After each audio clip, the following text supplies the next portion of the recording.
दोस्तों राम राम नमस्कार। सोनीपत में चुनावी माहौल काफी गर्म है और लगातार अपडेट आपको दे रहे हैं हर एक वार्ड में जाकर।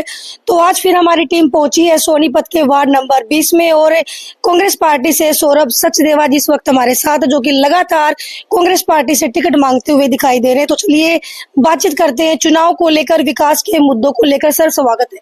थैंक यू मैम, आपका भी स्वागत है यहाँ पर पहुँचने पर। सर आप लगातार जो है वार्ड 20 से टिकट मांगते हुए नजर आ रहे कांग्रेस पार्टी से। पहले हम आपका परिचय देना चाहेंगे जनता को। सौरभ सचदेवा जी की मैं बात करूं, एक एडवोकेट तो आप है ही, उसके अलावा सौरभ क्या है, क्या करते हैं, राजनीतिक सफर क्या रहा? सबसे पहले तो मैं MPR 24 न्यूज चैनल के सभी दर्शकों को आपके चैनल के माध्यम से नमस्कार करता हूँ, राम राम करता हूँ। मेरा नाम सौरभ सचदेवा है। मैं सोनीपत में गड़ी घसीटा में मेरी पैदाइश है, वहां पे मैं रहता हूँ। और उसके अलावा मैंने दिल्ली यूनिवर्सिटी से BCom कर रखी है और उसके बाद मैंने LLB करी, LLM करी और उसके बाद मेरा भगवान की दया से नेट JRF क्वालिफाइड हो गया और नेट JRF क्वालिफाइड होने के चलते मेरा PhD में एडमिशन हो गया और अब मेरी PhD भी समाप्त होने वाली है। मेरी फाइनल थीसिस मैं अब बहुत जल्द सबमिट करने वाला हूँ।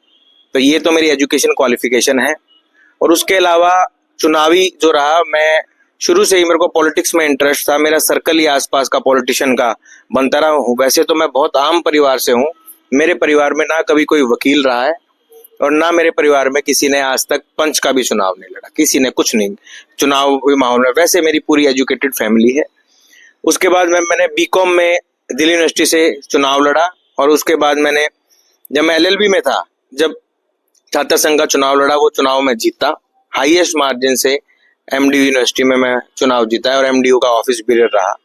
उसके बाद मुझे पार्टी ने NSUI के साथ, क्योंकि मैं जुड़ा हुआ था, कांग्रेस पार्टी की छात्र इकाई है, उसमें मैंने प्रदेश अध्यक्ष लीगल सेल मुझे बनाया गया, जो कि मैं हाल फिलहाल हूँ। और उसके साथ साथ मुझे अभी एक हफ्ते पहले हमारे हरियाणा के और जिला के नेतृत्व ने मुझे महासचिव बनने का पद पे जो है मौका दिया है, मुझे ये कार्यभार दिया है। जी सर, अब की बार चुनाव की बात करें, नगर निगम चुनाव की, एडवोकेट की लहर सी आई हुई है, लगातार एडवोकेट मैदान में है, क्या बात है?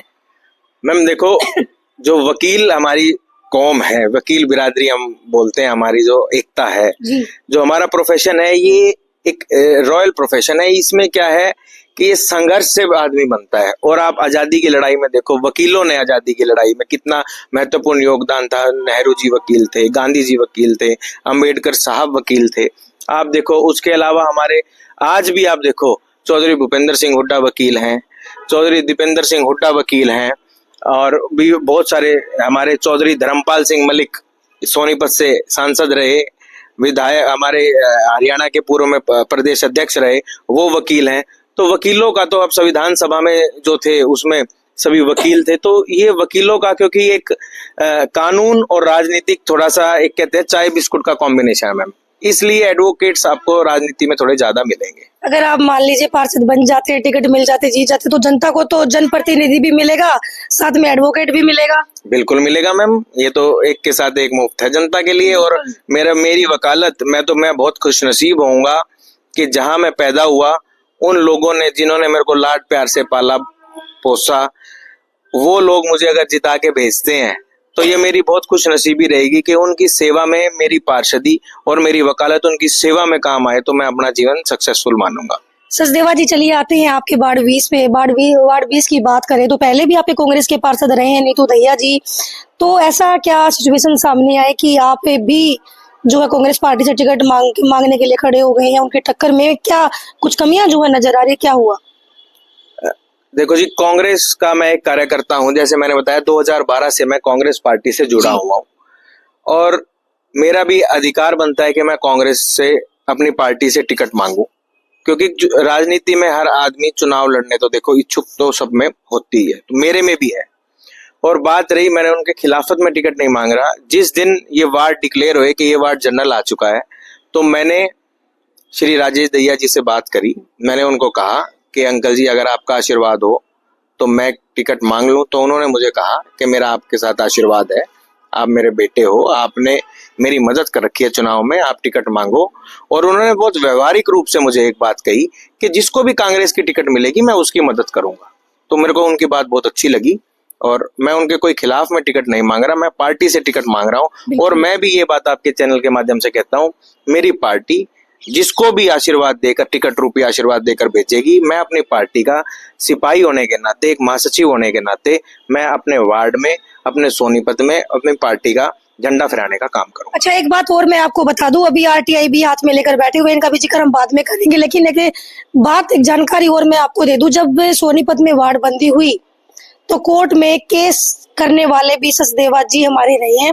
तो ऐसा क्यों किया आपने? क्या चुनाव टालना था मन में, या वार्ड बंदी को लेकर नाराजगी थी? क्या मुद्दा था ये? मैम, डेमोक्रेसी में चुनाव होने बहुत जरूरी है और मैं चुनावी प्रणाली का पक्षधर हूँ। मैं कभी सपने में भी नहीं सोचूंगा कि कोई चुनाव टला जाए। मेरा वार्ड बंदी को चैलेंज करना एकमात्र एक ही उद्देश्य था कि ये वार्ड बंदी प्रॉपर कानून के तहत नहीं बनी हुई थी। अभी भी मैं कहता हूँ ये वार्ड बंदी प्रॉपर कानून के तहत नहीं बनी हुई। मैं कोर्ट में गया, कोर्ट में सरकार ने कहा कि हमने कानून को जो है संशोधन कर दिया है, कानून में अमेंडमेंट ले आए हैं। कानून में सरकार अमेंडमेंट तो ले आई, पर वो अमेंडमेंट अभी भी मैं कह रहा हूँ वो अनकॉन्स्टिट्यूशनल है, इलीगल है। इसके खिलाफ भी हम करेंगे, क्योंकि अब मैं चुनावी मैदान में आ गया तो मेरा समय ज्यादा चुनावी मैदान में चल रहा है। पर चुनावी प्रणाली तो होनी चाहिए, लोकतंत्र की ये खूबसूरती है, पर चुनाव हमेशा अच्छी तरीके से हो। अब अच्छे तरीके से चुनाव नहीं हो पा रहे, जब भी तो इस देश में आप देख रहे हैं कि अब हमारे नेता ने विद प्रूफ मीडिया को दिखा दिया कि किस तरीके से वोट चोरी हो रही है। कहीं राय विधानसभा में एक बाहर की महिला के नाम पे 25-25, 26-26 वोट बने हुए हैं। चाहे उसने वोट डाल ले, नहीं डाल ले, क्या हुआ क्या नहीं हुआ, पर है ना कहीं इलेक्शन कमीशन की मिस्टेक। बीजेपी पार्टी तो कह रही है अगर आपके पास प्रूफ है कि वोट चोरी हुई तो आप लोग कोर्ट में जाएं। कांग्रेस पार्टी कोर्ट की प्रणाली मैडम बहुत एक लंबा चौड़ा सब्जेक्ट हो जाएगा, उस पर मैं डिस्कस नहीं करना चाहता। उनको भी पता है कि ये कोर्ट में जाने का विषय नहीं है, तो जनता के बीच में जाने का विषय है। कोर्ट में जी, कोर्ट के उसमें ma'am election commission of India के वोट उसमें वो दिखा देंगे ये तो क्लैरिकल मिस्टेक है। वो तो कह रहे हैं क्लैरिकल। जब हमने कोर्ट में गया, जनता से बड़ी अदालत क्या होती है? कोर्ट किस पे चलती है? संविधान पे मैम। संविधान के पहले 3 अक्षर क्या है? We the people. We the people का मतलब हम भारत के नागरिक। भारत के नागरिकों ने भारत का संविधान बनाया, भारत के नागरिकों के लिए संविधान बनाया गया और उन्हीं पे ही वो लागू होता है। तो अब एक बात बताओ, डॉक्टर भीमराव अंबेडकर जी के संविधान को ये हनन करना चाह रहे हैं और ये कह रहे हैं आप कोर्ट में चले जाओ। कोर्ट ने तो SYL नहर का भी मुद्दा कर रखा है, तो क्या इन्होंने मान लिया? सुप्रीम कोर्ट ने मान ली ये बात? तो ये सिर्फ और सिर्फ टाइम वो डिगाने की कोशिश करते हैं भाजपा वाले। ये जनता इनको समझ चुकी है और इनका अब पर्दाफाश इनको सोनीपत नगर निगम चुनाव में मिल जाए। लेकिन आपने जिक्र किया यहाँ पे ब्राजील की महिला का, लेकिन वो तो एक जो हमारी मीडिया टीम जब ग्राउंड पे पहुंची उन्होंने जांच की इस विषय की, तो राय की एक महिला सामने आई, उसने कहा कि मैंने वोट अपनी मर्जी से दी थी और फोटो गलत लगी थी, लेकिन वोट मेरी थी। वोट वो कह रही है कि मैंने अपनी मर्जी से दी थी और एक महिला से मिले आप, कितनी वोट थी मैं पूछना चाहता। हाँ बिल्कुल बिल्कुल मैडम, जो मीडिया है हमारी सम्मानित मीडिया, एक महिला से मिली, 25-26 वो फोटो है। अब आप ये देखो कि कितनी बड़ी क्लैरिकल मिस्टेक है वो। अगर चलो भाजपा वाले की क्लैरिकल मिस्टेक है ये जानबूझ के इलेक्शन कमीशन को अपनी कठपुतली बना रखा है, और जो कि संवैधानिक संस्था है इलेक्शन कमीशन, वो एक इंडिपेंडेंट बॉडी है और सबसे बड़ी चुनाव से ऊपर तो इस देश में कुछ ही नहीं है यार। जब वोटर लिस्ट ही गलत बन जाएगी तो फिर बताओ क्या रहेगा इस देश में। अगर वोट चोरी होता है तो कांग्रेस की सीटें कैसे आ रही है कुछ जगह पे? वो तो मैम ये तो जनता वोट देती है, कांग्रेस को सीट भी आती है, कांग्रेस इलेक्शन भी जीतती है। हमने तो ये कहा नहीं कि वोट चोर गद्दी छोड़ का हमारा नारा है। सिर्फ उसका क्या है, आधार क्या है कि इलेक्शन कमीशन ने जो वोटर लिस्ट बनाई उसके अंदर कमियां हैं। हमने और तो कोई कमियां नहीं। हमने तो ये कहा नहीं कि भाई ये जो वोट है इन्होंने बीजेपी को ही वोट दिया, इन्होंने कांग्रेस को वोट दी। ये तो कोई भी नहीं बता सकता, वहां पे तो आदमी अकेला होता है वोट डालते टाइम, वो तो कोई प्रूव ही नहीं कर सकता। जो आप कोर्ट की बात कर रहे थे, कैसे प्रूव करेंगे हम?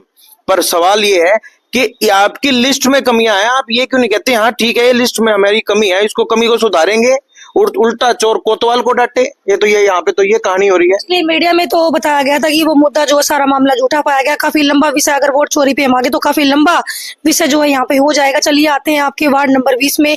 अच्छा, आपने जो चैलेंज किया था वार्ड बंदी को, तो क्या डिसीजन आया, क्या चेंजिंग हुई इसमें, क्या बोला उन्होंने? पहले मैम ये वार्ड बंदी एक धारा 6 है नगर निगम एक्ट की, उसके तहत की जाती है, जिसमें पॉपुलेशन का जो मापदंड होता है वो सेंसस होता है। जैसे अब देख रहे हो, अब जनगणना हो रही है, वो उसका पॉपुलेशन का मापदंड है। ये हमारे संविधान में भी लिखा हुआ है और हम शुरू से कहते आते हैं ये संविधान खतरे में है, संविधान को बदलना चाह रहे हैं।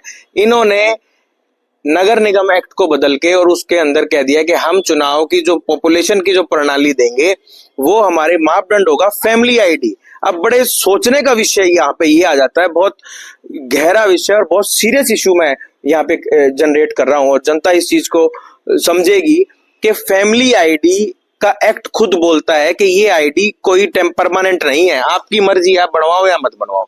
जो चीज परमानेंट नहीं है, जो चीज टेम्परेरी है, उसके बेस पे आप इलेक्शन करवा रहे हो नगर निगम के, ये इनकी बौखलाहट दिखती है।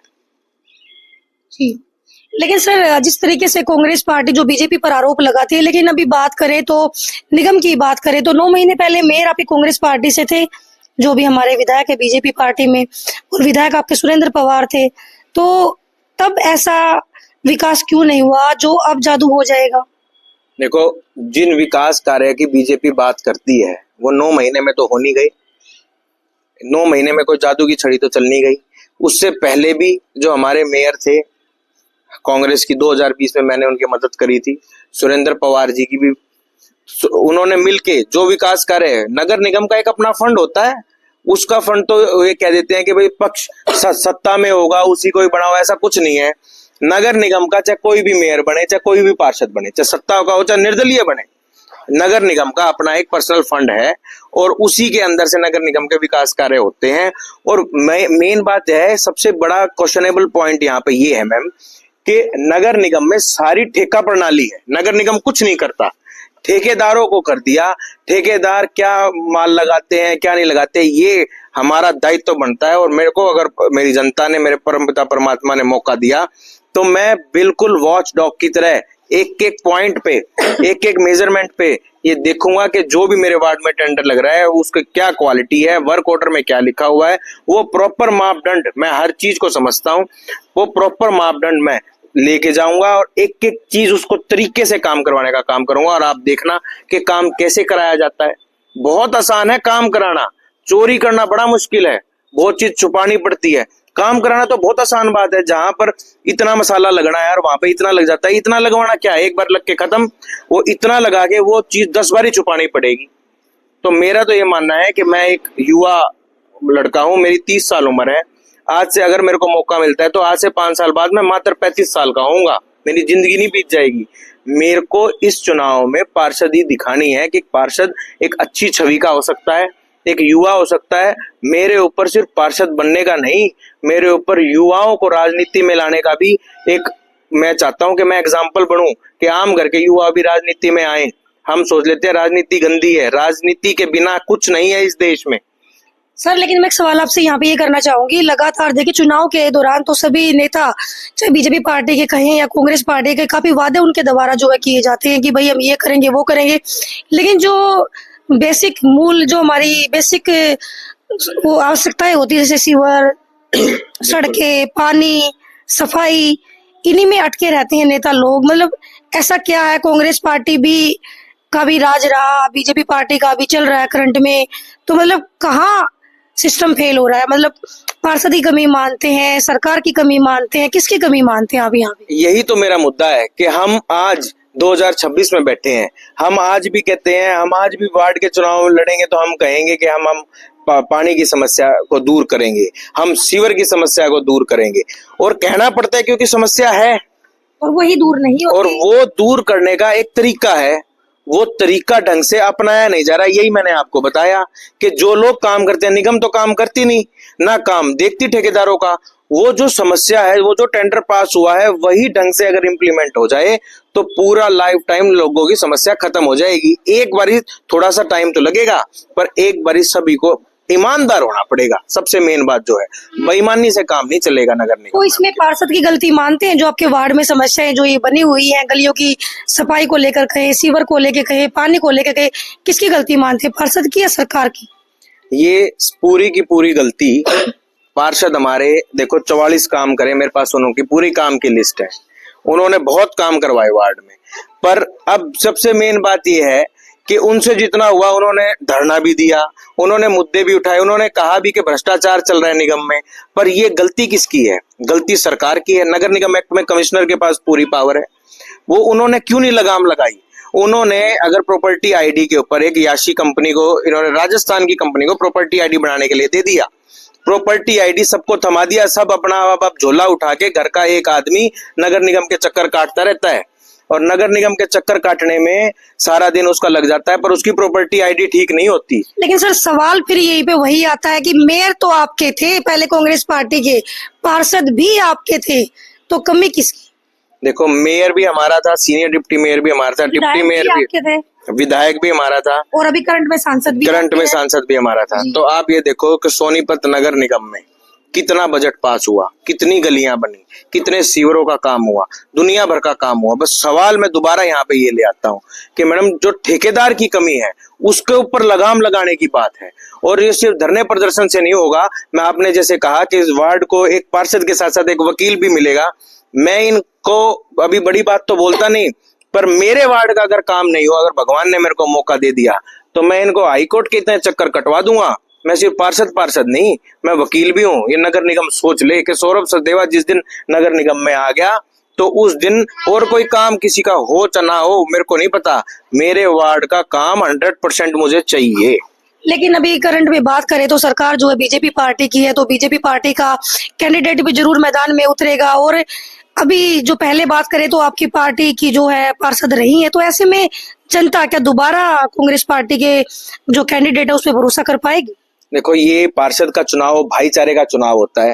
हर एक पार्टी, कोई भी भाई हमारा चुनाव लड़ेगा, किसी भी सिंबल से लड़ेगा, मैं तो सबका स्वागत। पहले भी कांग्रेस को मौका दिया, पार्षद आपके नीतू दहिया जी रही है। नीतू दहिया जी नहीं, नीतू दहिया जी हमारी पार्षद रही है। मैं वही कह रहा हूँ कि मैं तो सबका स्वागत करता हूँ। सब आओ, भाईचारे का चुनाव है, भाईचारा जिसको जिता देगा वो वार्ड के लिए काम करो, बाकी सब अपना काम करेंगे वार्ड के लिए, और आप जो भी जीतेगा वो पद पे बैठ के काम करे। अब बात रही नीतू दहिया की, मैं तो बता रहा हूँ, नीतू दहिया जी ने इतने काम कराए, चौपाल बनी, सड़कें बनी, गलियां बनी, सीवर के काम हुए, पर अब हमारा भी तो दायित्व बनता है कि अगर कुछ काम रह गए तो उसको पूरा करें, उसको सिरे चढ़ाएं, और जो उनसे हुआ वो है। अब उनकी जो क्वालिफिकेशन थी उन्होंने करा, मैं जिस फील्ड में हूँ मैं अपने तरीके से काम करूंगा, सबका काम करने का तरीका अलग होता है। आरटीआई में क्या निकला आपकी? आरटीआई तो मैं खूब लगाता रहता हूँ, और सब कुछ जो है इसमें क्या निकल के इसमें ये निकल के आया है कि वार्ड नंबर 20 में ये इतने काम हुए हैं, और सबसे बड़ा मेरे को तो मैं देख के बड़ा हैरान हूँ कि वार्ड नंबर 20 में इसमें 33 लाख रुपए का ये काम दिखा रखा है गड्ढे रिपेयर का जी, और दुनिया भर के गड्ढे मेरे वार्ड में। बिल्कुल, आप देखो, अब मैं वार्ड में जैसे घूम रहा था तो ये आपने हिंदू कोर्ट रोड वाला जो स्कूल है, स्कूल के सामने सीवर का ढक्कन ऐसे ओपन हो रखा है, सामने बिल्कुल पानी सारा रोड पे आता है, पानी रोड पे आता है, और वो चलो पानी आ गया, ये तो समस्या तो है ही है, पर सीवर का ढक्कन खुला हुआ है, कोई बच्चा गिर जाए, कोई बुजुर्ग गिर जाए तो कैसे बात बनेगी। मैंने तुरंत ये एक्सीएन साहब के पास फोन करा, उन्होंने कहा कि मैं उसको फॉलो अप कर रहा हूँ, उस काम को करवा के मानूंगा, ग्रीवेंस कमेटी में जाना पड़े चाहे कहीं भी जाना पड़े। तो मैडम ये देखो 33 लाख रुपए हमारे लग गए, कोई निगम का पैसा कहाँ से आता है? ये क्या बोल रहे हैं आपने? टैक्स पे लग गया। हाँ, उन्होंने खूब चिट्ठियां लिख रखी हैं, ए टू जेड एक एक चीज फॉलो अप कर रखी है, पर उन्होंने अब मैं उन्होंने देखो, वही मैं कह रहा था कि उन्होंने जो काम करा, मेरा दायित्व बनता है कि उनका भी नाम रोशन करूं, उनके काम को और आगे बढ़ाऊं। अब उन्होंने जो चिट्ठियां लिख रखी हैं, उन चिट्ठियों को मैं मुकदमे में कन्वर्ट कर दूंगा अगर जो इन्होंने मेरे काम नहीं करा मेरे वार्ड का। तो ये एक बारी भी कुछ वो करके देखे। नगर निगम एक्ट को जानता हूँ, एक एक चीज जानता हूँ मैं नगर निगम की, कि ये कहेंगे कि नया लड़का है, नया लड़का तो हूं मैं, वो तो अलग बात है, पर ज्ञान मेरे को परमात्मा की दया से पढ़ाई बहुत करता हूँ, नेट जेआरएफ क्वालिफाइड हूँ, पीएचडी मेरी कंप्लीट होने वाली है। तो जी मैं बिल्कुल तन मन से अपने वार्ड की सेवा करने के लिए बहुत तत्पर हूँ। तो सचदेवा जी, अभी करंट में कौन कौन सी मेन कमी आपको आपके वार्ड में नजर आ रही है, जिनको आपको लगता है कि इनको जल्दी, अगर मैं पार्षद बन जाऊंगा तो मैं इनको लास्ट के 3 महीने में 4 महीने में पहले इन कमियों को पूरा करूंगा? देखो, जो मेरे को उम्मीद है, जो बातें हो रही है कि अप्रैल में चुनाव है जी। चुनाव होने के बाद अगर मेरे को मेरी जनता जनार्दन बनाती है, मैं पार्षद बनता हूं, तो सबसे बड़ी समस्या मेरे सामने जो आने वाली है, जो अब बरसाती सीजन आएगा, बरसाती सीजन में मेरे वार्ड में लोगों को इतने फुट 2-2, 3-3 फुट पानी भर जाता है। बिल्कुल बिल्कुल, ये गड़ी घसीटा में, जैन बाग कॉलोनी में ऐसो ये पानी भर जाता है। पूरी सड़कों, ककरोई रोड पूरी भर जाती है। अब जो शमशान के वहां रास्ता जा रहा है पुल से उतर के, आप देखो वहां पे पूरा कितना सीवरेज सिस्टम का बहुत बड़ा मुद्दा मेरे सामने आने वाला है, मेरे को पता है। उसके अलावा लोगों को गर्मियों में बिजली की इतनी समस्या होती है। मैं आम परिवार का लड़का हूं। हम पर्सनल कितनी बार अपने दोस्तों के साथ, अपने वार्ड वासियों के साथ पावर हाउस में जाके धरना दे रखा है मैंने, बिजली विभाग में जाके धरना दे रखा है मैंने। एसडीओ मौके पे आया, उस टाइम ठीक करके गया। तो मेरा सबसे मेन काम है, एक तो इन ट्रांसफार्मर की जो केवी किलोवाट है ये बढ़े, उसके अलावा बिजली की समस्या से निजात होए, और जो पानी की समस्या है, जो वाटर की जो समस्या है, वाटर जो पानी भर जाता है बरसात में, उसका जो हमारा ड्रेनेज सिस्टम है वो जो है वो हमारे वार्ड में बिल्कुल खुशहाली जब होगी, जब गर्मियों में मैं जब अपने आप को असली मान पाऊंगा कि मैंने कुछ काम किया। जब एक भी मेरे पास फोन नहीं आएगा रात को अगर मैं बना कि भाई लाइट नहीं आ रही हमारी, अगर मेरे वार्ड का कोई आदमी नहीं पा रहा, छोटे छोटे बच्चे रात को सो नहीं पाते, कैसे काम चलेगा। अब बच्चों को स्कूल में जाना है, इतना फुट पानी, गाड़ियां खराब हो जाती हैं, बाइकें खराब हो जाती हैं, मैडम एक्सीडेंट हो जाता है। तो ये सारे हमारा दायित्व बनता है, हम इस देश को अच्छा बनाएं। और अच्छा कैसे बनेगा, वार्ड भी तो देश का हिस्सा है। मेरा वार्ड अच्छा बन गया, एक तिनका भी मैंने ठीक कर पाया, तो मैं अपना सौभाग्य समझूंगा। तो मेरे सामने ये समस्या है, ये तो है नगर निगम की समस्या और इलेक्ट्रिसिटी डिपार्टमेंट की।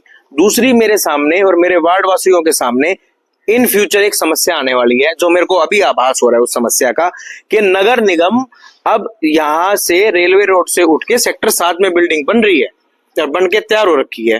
अब मेरे वार्ड के लोग नगर निगम के, ये तो दुनिया भर के चक्कर कटवाते हैं नगर निगम के, मेरे वार्ड के लोग क्या सेक्टर 7 में जाएंगे? मेरी ये डिमांड है सरकार से, अभी भी मैं पार्षद बनूं या जो भी फैसला होगा जनता का, पर मेरी डिमांड ये हमेशा रहेगी कि सेक्टर 23 में जो फायर वाले ऑफिस में हमारे नगर निगम का जो छोटा सा ऑफिस बना हुआ है, उसके अंदर सभी मूलभूत सुविधाएं उपलब्ध कराई जाएं कि वहां पर सारा काम हो ही लाइन पार के क्षेत्र वालों के लिए। हम सेक्टर 7 में जाएंगे एक छोटे से काम के लिए भी।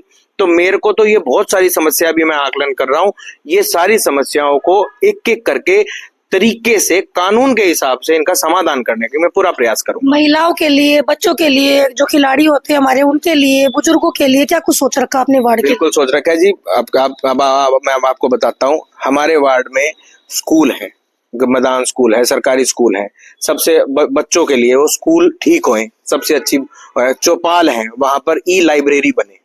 ये नहीं कि नाम की लाइब्रेरी बन गई, उसमें कुछ नहीं। बच्चे आजकल तैयारी करते हैं लाइब्रेरी, सुभाष चौक पे दुनिया भर की लाइब्रेरी बनी हुई है और भी, तो ऐसे ही गवर्नमेंट की लाइब्रेरी बने, वहां पर बच्चे पढ़ें। ये तो आ गई बच्चों की बात। महिलाओं के लिए अब जो आंगनवाड़ी है और सिलाई सेंटर है, और जो हमारी महिलाएं जो बेरोजगार है या कोई नहीं बुजुर्ग लेडीज हैं, तो उनके लिए जो सरकार की स्कीम है वो मैं दिलवाने का काम करूंगा। वो जो सरकार ने लागू करके, सरकार चाहे किसी की भी हो, मेरा दायित्व बनता है कि मैं जो है, अगर बींगा पार्षद में अगर मौका मिलता है तो मैं वो जो सरकार की स्कीम अपनी पढ़ाई का इस्तेमाल करके उनको लागू कराऊं। दूसरा, बुजुर्गों के लिए, बुजुर्गों का आप एक बताओ, पार्क हमारे वार्ड में, मतलब एक तो ये है सेक्टर 23 के वहां पे वो भी अब हम वार्ड में नहीं आता। वार्ड में कोई ढंग का पार्क नहीं है। बुजुर्गों के लिए पार्क, बैठने का स्थान हो जहाँ पे बैठे, बच्चे मिले बुजुर्गों के पास जाके पार्क में, उनसे सीखें। अब खिलाड़ियों की बात आती है, मेरे वार्ड में सुभाष स्टेडियम पड़ता है, जो खिलाड़ियों का गढ़ है, जिस स्टेडियम से अच्छे अच्छे खिलाड़ियों ने देश में नाम रोशन किया है, उसमें जो उनको मैट की सुविधा है या उनको ट्रैक का वो है और उनको कोई महिला खिलाड़ियों के लिए रहने की जगह है, मेरे को सब पता है। वो सारी काम करवाऊंगा मैं उस वार्ड में। एक एक चीज मेरे पास ब्यौरा है मेरे वार्ड में, स्पोर्ट्स के लिए क्या है और बुजुर्गों के लिए क्या है, मैं सारा काम करवाऊंगा। अगर पंचायत राज की बात करें तो सीसीटीवी कैमरे जो सिक्योरिटी के लिए जरूरी माने जाते हैं, कि अब तो गाँव में भी लगने लग गए हैं, तो उसको लेके आप क्या सोचते हैं? वार्डों के लिए अभी तक कहीं भी सुविधा जो है नजर नहीं आ रही सीसीटीवी कैमरे को लेकर। देखो मैम, सीसीटीवी कैमरे की सबसे बड़ी बात है, सीसीटीवी कैमरे लगे हुए हैं वार्ड में, उनकी मॉनिटरिंग कौन करेगा? वो मेन बात है कि हर वार्ड के तो है ही नहीं सर। कुछ वार्डों में है ही नहीं। मेरे वार्ड में कुछ मुख्य चौक पे लगे हुए हैं खाली, और कहीं नहीं। लोगों ने प्राइवेट सीसीटीवी अपने घर में लगा 100%। चोरी का मामला सामने आ जाता है, कोई नशा कर रहा है, और उसके बाद कोई बड़ी दुर्घटना होगी, कोई छेड़छाड़ होगी, कोई गोलियां चल गई, कुछ वहां पर कोई भी असामाजिक तत्व आगे कोई झगड़ा कर जाता है, तो उसको पकड़ने के लिए हमारे पास सीसीटीवी कैमरे होने चाहिए, 100% होने चाहिए। हम इतने पैसा जो हम देख रहे हैं, पैसा तरीके से लगना चाहिए। मुझे ये समझ है कि किस तरीके सीसीटीवी कैमरे भी होने चाहिए, पर उनकी मॉनिटरिंग भी होनी चाहिए, उनकी मेंटेनेंस भी होनी चाहिए। ये नहीं कि सौरभ सचदेवा ने सीसीटीवी कैमरे लगवा दिए वार्ड में, सौरभ सचदेवा वाह लूट गया, वाह तो लूट गया, और उसके बाद पता लगा वार्ड में कहीं कोई अनहोनी होगी और उस सीसीटीवी कैमरा चल नहीं रहा था, रिकॉर्डिंग नहीं है, तो वो कैमरा विद मॉनिटरिंग जो है, अगर हमारे राइट्स हैं, rights will always come with duties, तो हमारी ये ड्यूटी भी बनती है, कर्तव्य भी बनता है, हम अपने वार्ड को एक सुरक्षित वार्ड बनाए, एक साफ वार्ड बनाए, एक स्वस्थ वार्ड बनाए, और उसके साथ साथ सारे वार्ड के बच्चे पढ़े लिखे, और मैं तो बहुत अपने आप को सौभाग्य मानूंगा, वार्ड के बच्चे वकील बने, जज बने, यूपीएससी टॉपर बने, और मैं उनका अगर लाइब्रेरी के माध्यम से या उनको किताबें दिलवाने के माध्यम से या कोई भी एजुकेटर प्रोवाइड करवाने के माध्यम से अगर मैं जरिया बनता हूं, तो मैं अपना जीवन सफल मानूंगा। सचदेवा जी, आप जनता को भरोसा दिला पाएंगे कि आपके चुनाव के टाइम पर लुभावने वादे ना होकर धरातल पर आप काम करके दिखाएंगे लोगों को? देखो, मैंने धरातल पर काम, जनता का भरोसा, मैं अपना काम दिखाकर करवाऊंगा। मैंने पूरी फाइल बना रखी है, नगर निगम को, हुड्डा डिपार्टमेंट को, बिजली बोर्ड को मैं कैसे कैसे कोर्टों में ले जाके गया हूँ।